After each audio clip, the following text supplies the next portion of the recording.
My fiancé uninvited me from a trip because she and her guy best friend needed alone time. Then I went anyway and uncovered betrayal, secret money, and the truth about them that changed everything. I used to think I was the luckiest guy alive. I'm Daniel, 30, a software technician in Denver, engaged to Maya, a nurse with the kind of smile that makes strangers tell her their life stories in grocery lines. We'd been together 3 years, planning a small wedding for the fall, and the big celebration before all of it was supposed to be a week in Maui, my treat. Booked and paid months ago.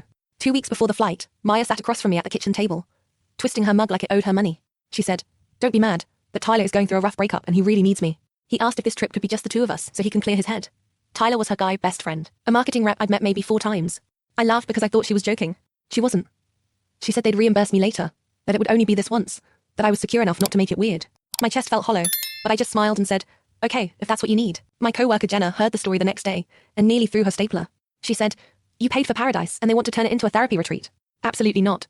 My brother Marcus said something cruder involving the word backbone. For a week, I pretended to be the supportive fiancé while something sour grew in my stomach. Maya started hiding her phone, stepping into the hallway to take calls, and calling Tyler my safe place. I kept picturing them on the beach using the hotel room I chose. 3 nights before their flight, I did something petty and expensive. I called the airline and changed the second ticket into my name. I booked a smaller room at a different resort and told no one. Part of me hoped I'd spend the week alone, prove to myself I was overreacting. On the plane, I rehearsed what I'd say if I bumped into them. Calm adult sentences like, "Enjoy your vacation." What I didn't expect was how fast Maui suddenly felt tiny. I saw them on the 3rd day near a seafood shack in Lahaina. Tyler had his arm around her shoulders, sunscreen on his nose, looking way too comfortable for a grieving friend. My heart pounded so loud I thought tourists could hear it over the waves. I followed at a distance like a creep from a true crime podcast. They walked to a quieter stretch of beach decorated with those string lights hotels used for weddings. I told myself to leave, but my legs kept moving. Then Tyler stopped and took both her hands. I was close enough to hear him say, "I should have told you years ago. You're the person I measure everyone else against." Maya didn't pull away. She laughed softly and said, "You have terrible timing, you know that." He said, "Come on, Dan never really gets you as I do." My name sounded strange in his mouth, like a spare key. She glanced around nervously, and for a second, I thought she'd shut him down. Instead, she said, "It's complicated, but being here with you feels right." He leaned in and kissed her slow, practiced, the kind of kiss that has history.